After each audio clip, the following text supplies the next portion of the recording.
I was sitting on the bathroom floor when I realized my life would never be the same again. The pregnancy test in my trembling hands showed two clear lines. Positive, but there was no joy, no excitement, just a hollow emptiness spreading through my chest like poison. My alpha Brennan had told me 3 weeks ago that he was confused about his feelings. Confused, as if I were some complicated equation he couldn't solve. I remembered the exact moment everything started falling apart. It was at the annual charity gala 2 months ago, where I'd watched him laugh with his new secretary Lily. That laugh, the one that used to be reserved only for me, now belonged to someone else. I'd ignored the warning signs back then because omegas aren't supposed to be insecure, right? We're supposed to trust our alphas completely, give them space, be understanding. I'd convinced myself I was overthinking, being paranoid, letting my hormones get the better of me. But this morning I'd finally decided to tell him. Maybe the news of our baby would fix everything. Maybe it would remind him of what we had, what we were building together. I'd rehearsed the words 100 times in my head during the subway ride to his office. How I'd smile, how I'd hold his hand, how his face would light up with surprise and happiness. Reality, however, had other plans. When I arrived at his downtown office building, the receptionist barely acknowledged me. I used to be welcomed warmly, offered coffee, asked how my day was going. Now I was just another visitor. I took the elevator to the 15th floor, my heart pounding with each ascending number. The doors opened directly into the executive suite, all glass walls and modern furniture that screamed success and power. That's when I saw them. Brennan had Lily perched on the edge of his mahogany desk, standing between her legs, leaning in close while whispering something that made her giggle. His hand rested casually on her thigh. The intimacy of the moment felt like a knife twisting in my gut. They weren't just talking. This was something more, something that crossed every boundary of professional behavior. The sound of my footsteps on the marble floor made him turn around. There was no guilt in his eyes, no embarrassment at being caught in such a compromising position. Instead, his expression shifted to frustration, like I was an unwelcome interruption to his day. "Julian, what are you doing here without calling first?" His tone was sharp, accusatory, as if I were the one doing something wrong. "I needed to talk to you," I managed to say, trying desperately to keep my voice from shaking. "It's important." "Not now, I'm in the middle of something." He dismissed me with barely a glance, turning his attention back to Lily, who was looking at me with an expression that could only be described as triumphant. I wanted to scream, to demand answers, to ask him how he could treat me like this. But my throat felt tight, my eyes burning with unshed tears. I simply turned around and walked back to the elevator, each step feeling heavier than the last. Lily didn't even bother hiding her smirk. Our apartment felt cavernous and empty when I returned. Brennan had been coming home later and later, always with excuses about client meetings, urgent deadlines, projects that required his immediate attention. I'd believed him because I wanted to, because the alternative was too painful to consider. Now I understood that I'd been living in denial, clinging to the ghost of a relationship that had already died. I placed the positive pregnancy test on the coffee table where he couldn't miss it, positioning it carefully next to his favorite whiskey glass. Maybe visual proof would break through whatever wall he'd built between us. Maybe seeing the evidence of our child would remind him that we were supposed to be a family. Hours passed. I sat on the couch, watching the sky darken outside our floor-to-ceiling windows, the city lights beginning to twinkle like distant stars. My hand unconsciously moved to my still flat stomach, wondering what kind of world I was bringing this child into. It was almost midnight when Brennan finally came home.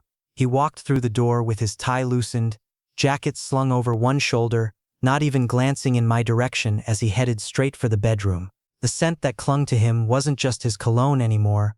There was something else, something floral and distinctly feminine that made my stomach churn. "Brennan."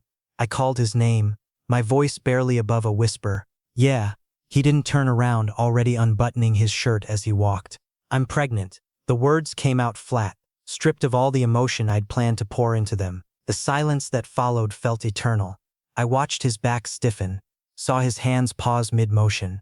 Then, slowly, he turned to face me.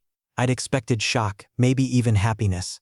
What I saw instead was something far worse, annoyance mixed with what looked almost like calculation, as if he were already planning his next move in some game I didn't know we were playing. "When exactly did you think this was good timing, Julian?" His voice was cold, clinical, completely devoid of the warmth I'd fallen in love with 3 years ago. I couldn't answer. The question itself felt like an accusation, suggesting that I'd somehow planned this, that getting pregnant was a deliberate trap rather than an accident born from what I'd foolishly believed was love. He stared at me for another moment, his jaw tight, before shaking his head and continuing into the bedroom. The door closed behind him with a soft click that somehow felt louder than if he'd slammed it. I sat there in the living room, surrounded by all the furniture we'd picked out together, the artwork we'd chosen, the life we'd built, and felt completely alone. That night, I locked myself in the guest room and cried for the first time in years. Real, ugly, gasping sobs that shook my entire body. I cried for the relationship I'd lost, for the future I'd imagined, for the child growing inside me who deserved so much better than this broken situation. When I woke up the next morning, Brennan had already left for work. But there was a note on the kitchen counter, written in his precise handwriting. "We need to talk. Come to Davidson & Co. Law Firm at 2 p.m. -B. My hands shook as I held the small piece of paper. He hadn't even had the decency to tell me in person, to face me while delivering whatever news required a lawyer's office. The address was for one of the most expensive law firms in the city, the kind that handled high-profile divorces and corporate litigation. I looked down at my stomach, still flat, still showing no signs of the life growing within. "I'm sorry," I whispered to my unborn child. "I'm so sorry you're coming into this mess." This wasn't going to be a normal conversation. This was going to be the end of everything I'd built my life around. And somehow I had to find the strength to face it. The offices of Davidson & Co. occupied the top 3 floors of a sleek glass tower that reflected the afternoon sun like a mirror. Everything about the building screamed wealth and power, from the marble lobby with its modern art installations to the immaculate receptionist who looked like she'd stepped out of a fashion magazine. I felt completely out of place in my simple jeans and sweater, my eyes still puffy from crying. The elevator ride to the 40th floor felt like ascending to my own execution. My reflection in the polished metal walls showed a person I barely recognized, pale, exhausted, defeated. When the doors opened, I was greeted by another perfectly groomed assistant who guided me down a corridor lined with conference rooms, each one bigger and more intimidating than the last. "Mr. Brennan is waiting in conference room C," she said with a professional smile that didn't reach her eyes. "Third door on your right." I knocked softly before entering, though I wasn't sure why I bothered with politeness at this point. The room was enormous, dominated by a polished wooden table that could easily seat 20 people. Brennan sat at one end with a middle-aged woman in an expensive suit. His lawyer, I assumed. He didn't look up when I walked in, just continued scrolling through something on his phone. "Mr. Hale, please have a seat."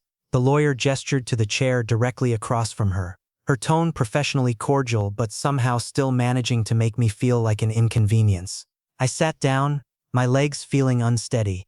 The lawyer, her nameplate read, Patricia Davidson, slid a thin manila envelope across the glossy table toward me. Her manicured nails were painted a deep burgundy that matched her lipstick perfectly. "Mr. Brennan has asked that you review these documents carefully before signing," she said, maintaining that same neutral, businesslike tone. "We've prepared a comprehensive settlement that we believe is fair to both parties." My hands trembled as I opened the envelope. The first document was titled Separation Agreement in bold letters. My eyes scanned the pages, taking in phrases like dissolution of partnership and division of assets. But it was the third page that made my blood run cold. Waiver of parental rights and responsibilities, the header read. The legal language was dense, but the meaning was crystal clear. If I chose to continue with the pregnancy, Brennan would have no legal, financial, or emotional obligation to the child. He was willing to walk away completely, as if our baby was just another piece of property to be divided in the settlement. "Wait," I heard myself say, my voice sounding distant and unfamiliar. "If I don't sign this, what happens?" Patricia's expression didn't change.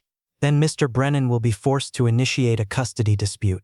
Given his financial resources and legal team, Mr. Hale, I would strongly advise you to consider the practical implications.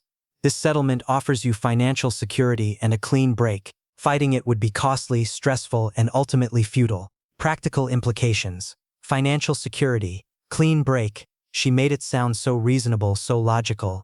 But there was nothing logical about being told that the person you loved, the person you'd bonded with, wanted nothing to do with your child.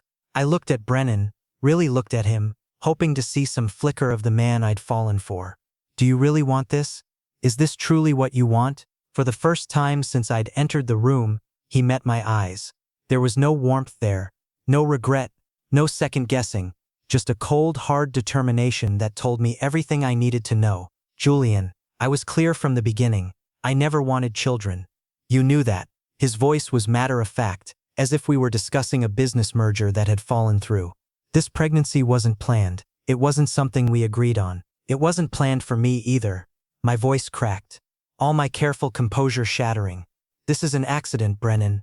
But it's our accident, our baby. How can you just use past tense? He interrupted, his tone sharp. Because I don't love you anymore, Julian. That part of my life is over. The words hit me like physical blows. I'd known things were bad, but hearing him say it so bluntly, so callously, was something I hadn't prepared for. Patricia had the grace to look uncomfortable, shifting slightly in her seat and glancing down at her papers.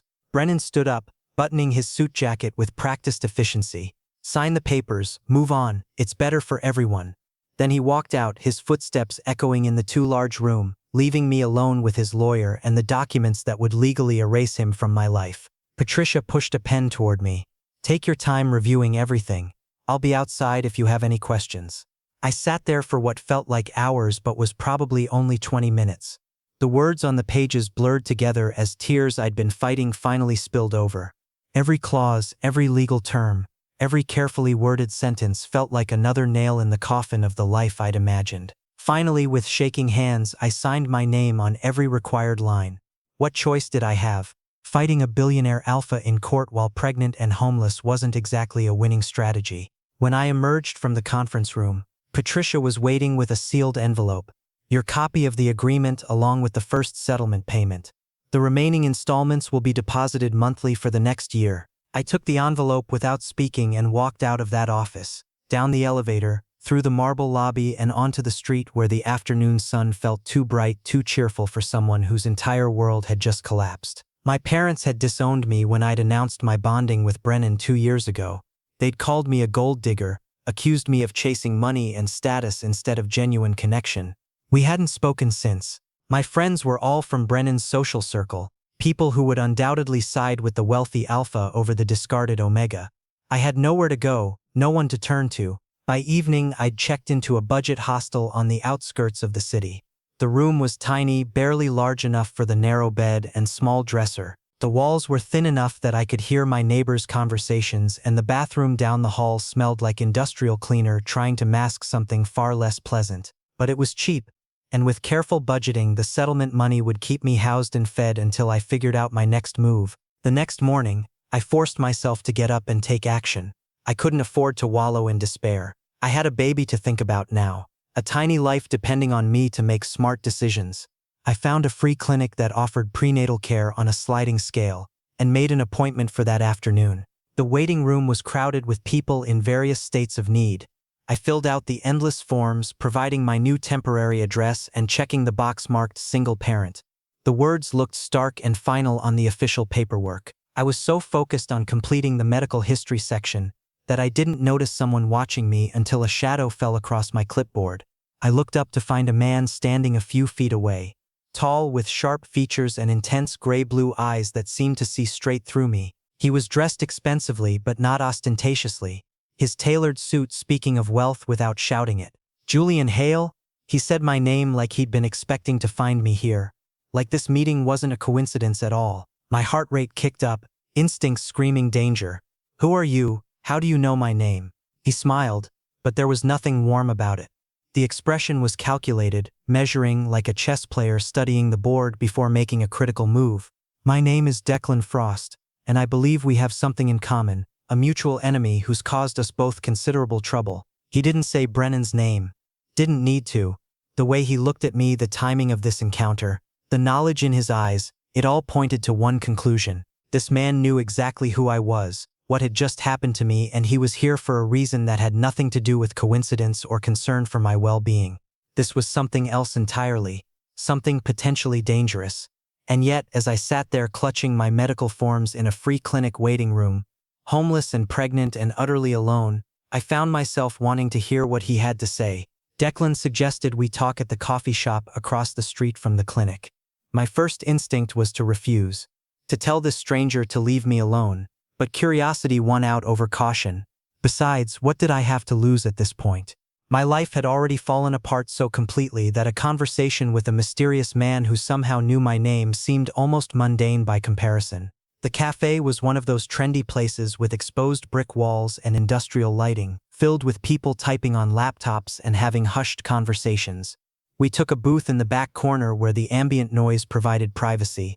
Declan ordered an espresso while I asked for chamomile tea, suddenly hyper-aware of all the pregnancy restrictions I needed to start following. For several minutes we sat in silence. He seemed content to wait, sipping his coffee and watching me with those unsettling gray-blue eyes. Finally, I couldn't take it anymore. "How do you know who I am? And what's this about a mutual enemy?" I kept my voice low but firm, trying to project a confidence I absolutely didn't feel. Declan set down his cup with careful precision. "Brennan and I operate in the same industry, corporate real estate acquisitions. 3 months ago, he used some rather unethical tactics to steal my largest client, costing my company approximately $15 million. Since then, I've made it my business to understand his weaknesses, his vulnerabilities, his pressure points." He paused, letting that sink in. "Your separation papers are public record for anyone who knows where to look. When I saw that Brennan Hale had filed for dissolution of a bonded partnership, I became interested. When I discovered you're pregnant and he's refusing parental responsibility, I became very interested indeed." The clinical way he discussed my personal tragedy made my skin crawl, but I forced myself to stay seated. "So what do you want from me? Information? Insider knowledge about his business dealings? I hate to disappoint you, but Brennan never discussed work with me. I was just the pretty Omega who looked good at parties. That's not what I want." Declan leaned forward slightly. "I want to help you, Julian. And before you ask what the catch is, let me be completely transparent. Yes, there's an element of strategy in this offer, but that doesn't make the help any less real or valuable to you." I took a sip of my tea, buying time to process what he was saying. "Explain. I'll provide you with a fully furnished apartment in a safe neighborhood. I'll cover all your medical expenses throughout your pregnancy and delivery. If you want employment, I can arrange a position at my company with flexible hours and minimal stress, something appropriate for your condition." He outlined the offer with the same precision he'd used when discussing Brennan's betrayal. And in exchange, there had to be a cost. Nobody offered that kind of help without expecting something significant in return. "I want you to be visible," Declan said simply.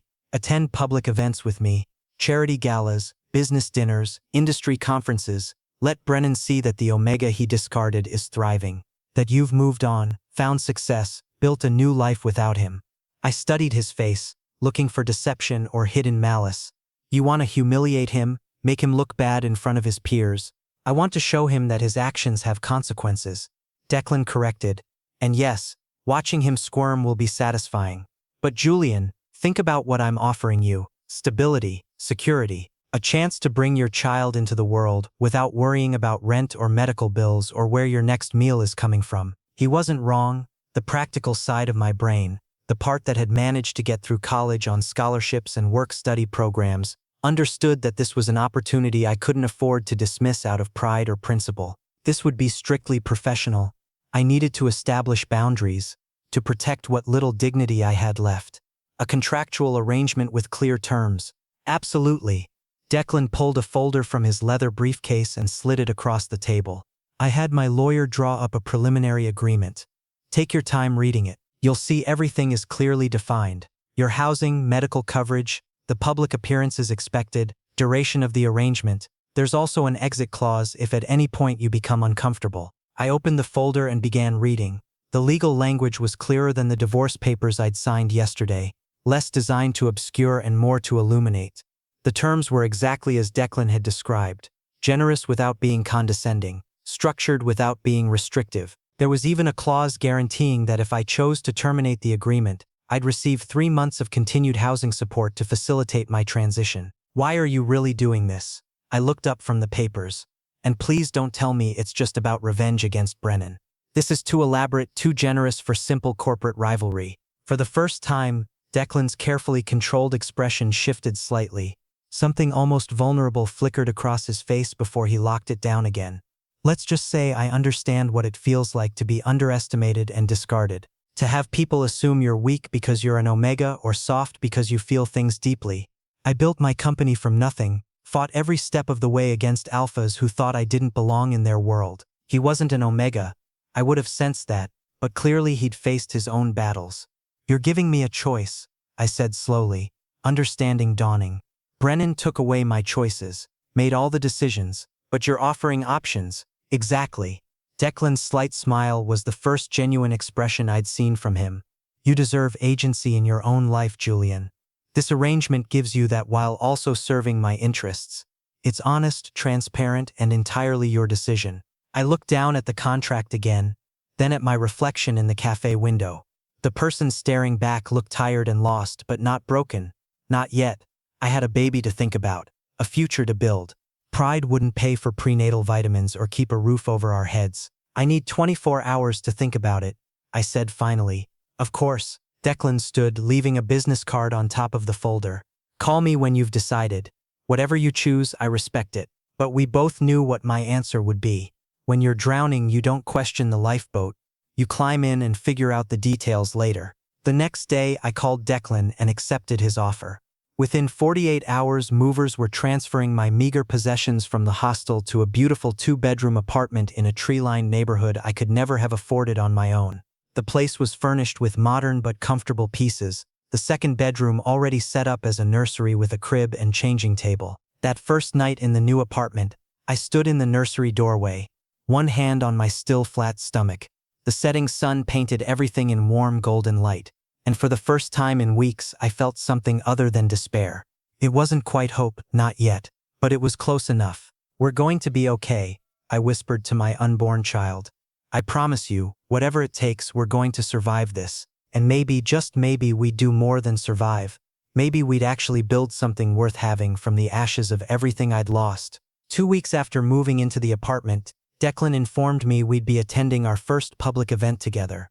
A high-profile charity auction at the Grand Meridian Hotel, one of the most prestigious venues in the city. The event would be crawling with business elites, media personalities, and everyone who mattered in corporate circles, which meant Brennan would definitely be there. You don't have to do this yet, if you're not ready, Declan said as his stylist delivered a garment bag to the apartment.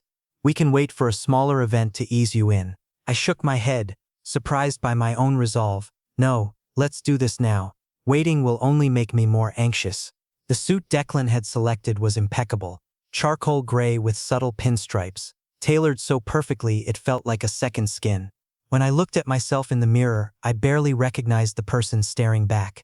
Gone was the exhausted, broken Omega from the clinic waiting room. In his place stood someone who looked successful, confident, untouchable. During the car ride to the hotel, Declan gave me a quiet rundown of what to expect. Keep your expressions natural. If someone asks intrusive questions about us, just smile and deflect. I'll step in if needed. The goal isn't to perform or put on a show, just be present, be yourself. And when I see Brennan, I asked, voicing the fear that had been building all day. Then you see him. He doesn't get to control your reactions anymore, Julian. You're not his to affect. Declan's tone was steady, reassuring without being condescending. When our car pulled up to the hotel entrance, camera flashes immediately erupted. I hadn't anticipated actual photographers, but of course they'd be here. This was a major social event with substantial donations at stake. Declan stepped out first, then offered his hand to help me from the vehicle. The gesture was courteous rather than possessive, and I appreciated the distinction. The ballroom was spectacular. Crystal chandeliers cast prismatic light across marble floors, and champagne flowed freely among clusters of elegantly dressed guests. A string quartet played something classical and soothing in the background. Declan's hand rested lightly on my lower back as we entered, a gesture of support rather than ownership. Several people immediately approached him, greeting him warmly while their eyes flickered to me with undisguised curiosity. Julian Hale, meet Marcus and Sophia Chen. They run the city's largest sustainable architecture firm. Declan made introductions smoothly, including me in conversations rather than treating me as decorative arm candy. For the first time in months I felt seen, not as Brennan's discarded partner or a pregnant Omega to be pitied, but as an actual person worthy of engagement and respect. Then I saw him. Brennan stood near the auction displays with Lily at his side. both holding champagne flutes and laughing at something someone had said. He looked exactly the same, perfectly groomed, expensive suit, that confident posture that came from never doubting your place in the world. When his gaze swept across the room and landed on me, his entire body went rigid. I watched the progression of emotions flash across his face: shock, confusion, something that might have been anger or perhaps hurt. I didn't look away. For the first time, I met his stare without flinching, without feeling the need to apologize for existing. Declan must have noticed the shift in my posture because he leaned in slightly. "Do you need to leave?" "No," I said firmly. "I'm exactly where I should be." Throughout the evening, I caught Brennan watching me. Every time I laughed at someone's joke, every time Declan introduced me to another influential person, every time I participated in conversation with genuine engagement, Brennan was there in my peripheral vision, observing. During the silent auction viewing period, Declan excused himself to take a business call. I was examining a donated painting, an abstract piece with bold colors that somehow captured the chaos and beauty of transformation, when Brennan appeared beside me. "What are you doing here with him?" His voice was low, controlled, but I could hear the tension underneath. I turned to face him fully, keeping my expression neutral. "Attending a charity event, same as you, with Declan Frost, my competitor." "You're really going to pretend this isn't calculated?" His jaw tightened, hands clenching at his sides. "I'm not pretending anything, Brennan. You ended our relationship. You made it very clear I was no longer part of your life. What I do now, who I spend time with, none of that concerns you anymore." My voice remained steady despite my racing heart. "He's using you to get to me. Can't you see that? This whole thing is just a game to him and you're the pawn." Brennan stepped closer, lowering his voice further. "You think he actually cares about you? About the baby?" Something hot and angry flared in my chest. "And you did? You offered me money to disappear. You wanted me to sign away every connection to our child. So please don't stand here and lecture me about who does or doesn't care." For a moment, Brennan looked genuinely stricken. "Julian, is there a problem here?" Declan's voice cut through the tension as he materialized at my side, his tone pleasant but with an edge of steel underneath. Brennan's expression hardened. "Just catching up with an old friend." "How considerate." Declan's smile didn't reach his eyes. "Julian, the auction is starting. Shall we find our seats?" I let Declan guide me away, feeling Brennan's stare burning into my back. My hands were shaking slightly from the adrenaline, but I also felt oddly empowered. I'd stood my ground. I'd faced him without crumbling. The rest of the evening passed in a blur of bidding and speeches. Declan won a vacation package to some resort I'd never heard of and immediately donated it back for re-auction, which earned approving nods from the surrounding crowd. When we finally left, the cool night air felt like a blessing after the stuffy ballroom atmosphere. In the car, Declan studied my face in the dim light. "Are you all right? That couldn't have been easy." "I'm fine," I said, and was surprised to realize it was true. "Actually, I feel better than I have in weeks."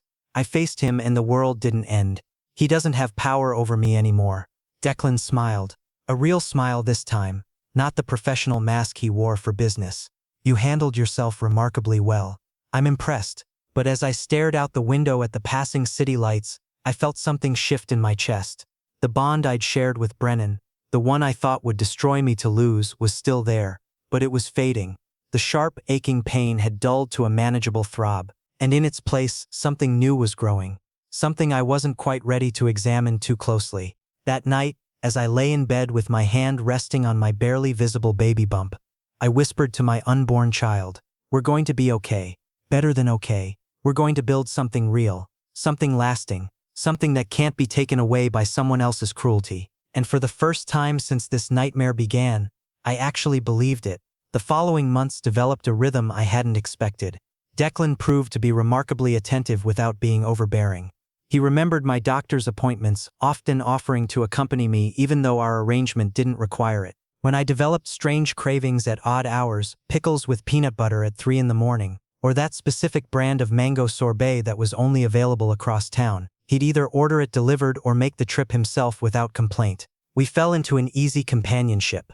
Most evenings after Declan finished his work, we'd meet on the building's rooftop terrace. The space had become our unofficial sanctuary, a place where the pretense of our business arrangement faded and we could just exist as two people learning to understand each other.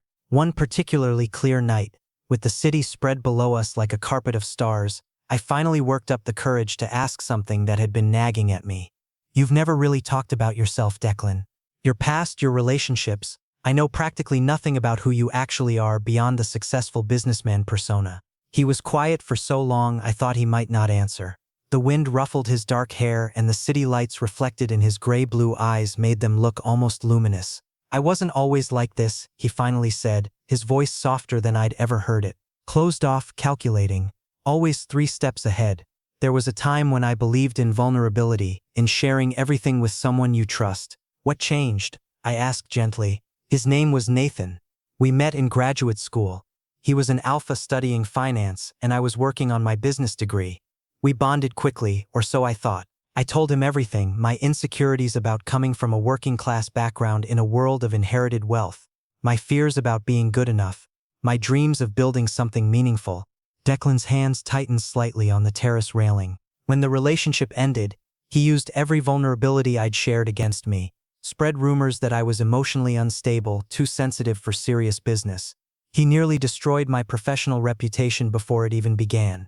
That's when I learned that showing weakness in this world is dangerous. So I stopped. My heart ached for him. You locked everything away. I had to, it was survival.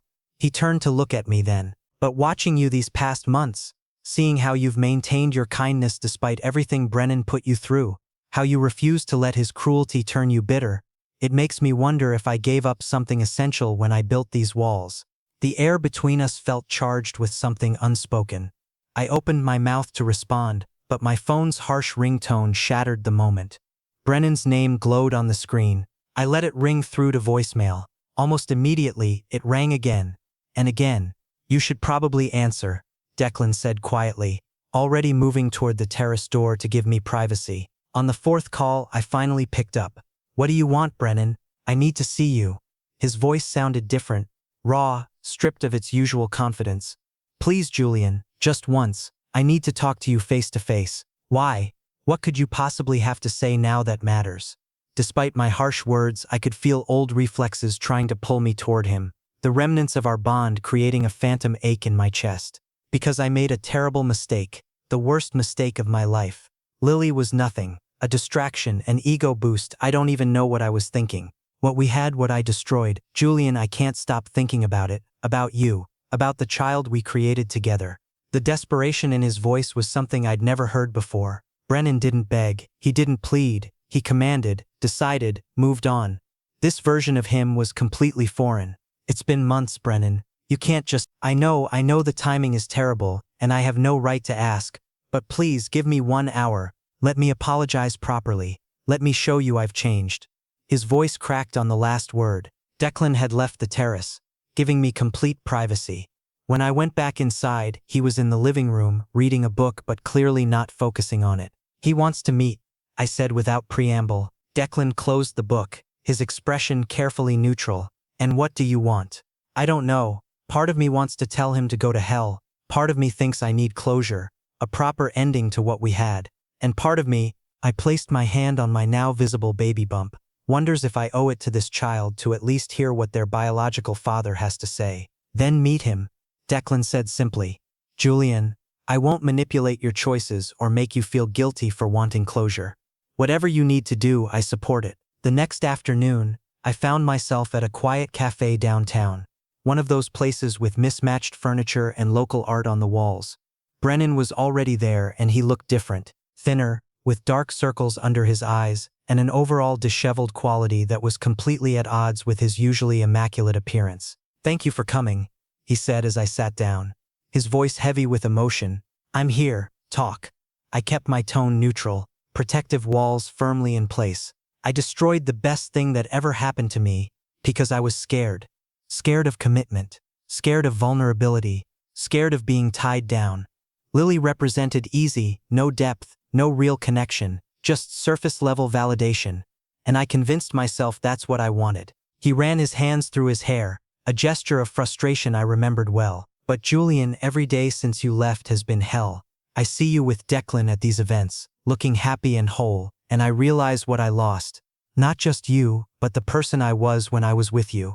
The better version of myself. My Omega instincts responded to his distress. the biological imperative of our bond, trying to reassure and comfort him. But my rational mind stayed firm. You signed legal documents severing all ties to our child. You told me you never loved me. Those aren't things you can take back with a nice speech and some regret, Brennan. I know, God, I know. But people can change, can't they? I'm in therapy now, trying to understand why I sabotage good things. I ended things with Lily weeks ago. I've been working on myself, really working on it. He reached across the table like he might take my hand, then thought better of it. I'm not asking you to forgive me right away. I'm asking for a chance to prove I can be better, be the partner you deserved from the beginning. I looked at this man who'd once been my entire world, trying to feel something beyond pity and exhaustion. The bond was still there, a faint thread connecting us, but it felt more like scar tissue than a living connection. I don't know what I feel anymore. Brennan, you hurt me in ways I'm still processing. And I've built a new life now, one that doesn't revolve around you or need your approval. Are you in love with him? With Declan? The question came out sharp, jealous. I stood up, suddenly exhausted by the entire conversation. I don't owe you explanations about my current relationships. Take care of yourself, Brennan. I genuinely hope therapy helps you. As I walked out of the cafe, I felt my baby move for the first time. A flutter so subtle I almost missed it. I stopped on the sidewalk, hand pressed to my stomach, tears streaming down my face. Not from sadness or confusion, but from the overwhelming realization that this tiny life inside me was real, was mine, and deserved better than being caught between two men and their complicated histories. When I returned to the apartment, Declan was in the living room, laptop open, but clearly not working. He looked up as I entered, reading my expression with the careful attention he'd developed over our months together. You met with him. It wasn't a question. Yes. I sat down on the opposite end of the couch, suddenly feeling drained. He apologized, said he's changed, wants another chance, all the predictable things someone says when they realize they made a mistake. Declan closed his laptop, giving me his full attention. How did that make you feel? Tired? Sad? But also, clear-headed in a way I haven't been before. I tucked my legs under me, getting comfortable. For months I thought the bond we shared meant something permanent, something unbreakable. But sitting there listening to him, I realized that bond is just chemistry. It's not destiny or fate, it's biology. And biology can be overcome with time and intention. That's a mature perspective, Declan said carefully. Are you considering his offer? I studied his face, looking for signs of judgment or manipulation, but found only genuine curiosity. No, I'm not going back to Brennan, but I need you to understand why, and I need to be completely honest with you about something. Declan shifted to face me fully, an unusual wariness entering his expression. When we started this arrangement, it was transactional. You needed a way to needle your competitor. I needed stability and security, clear boundaries, professional relationship, but somewhere along the way things changed. I took a breath, gathering my courage. You've been kinder to me than almost anyone in my life. Patient when I was difficult, supportive without being controlling, present without being suffocating. Julian, Declan started, but I held up my hand. Let me finish. I'm not going back to Brennan, but not because I've fallen madly in love with you and we're going to ride off into the sunset. I'm not choosing you over him. I'm choosing me, choosing stability for my child, choosing respect and partnership over passion and chaos. I met his eyes directly. I won't lie and say I have romantic feelings for you right now. I don't know what I feel beyond gratitude and a growing friendship, but I think we could build something real if we're both willing to try. Something based on honesty and mutual respect rather than chemistry and grand gestures.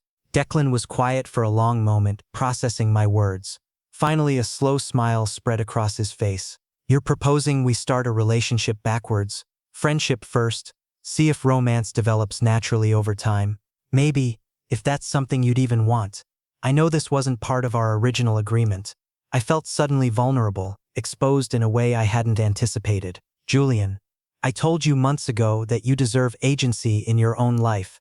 That includes agency in deciding what kind of relationship we have, if any.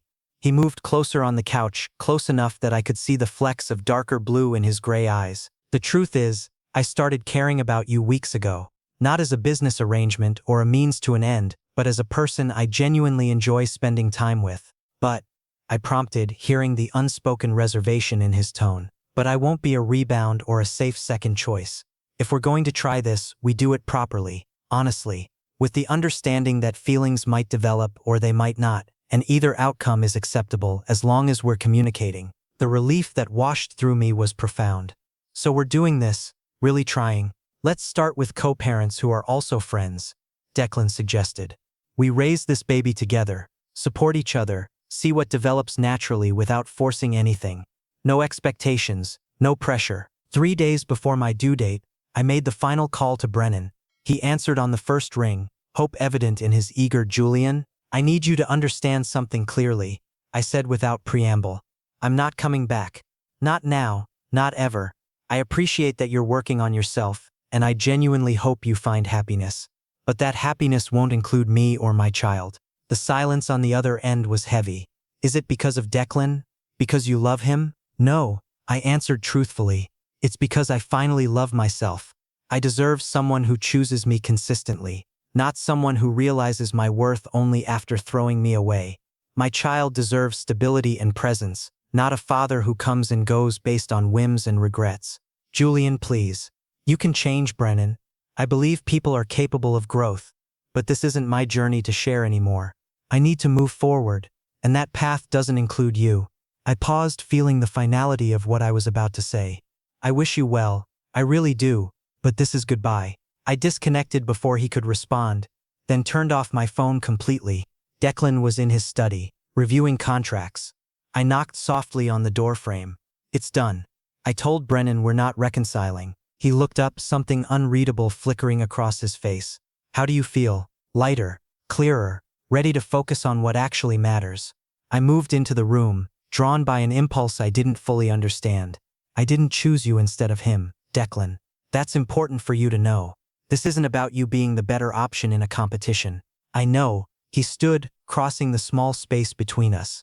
You chose yourself. You chose your child. Everything else is just details we'll figure out together. When my son was born 3 days later, the delivery was long and exhausting, but ultimately smooth.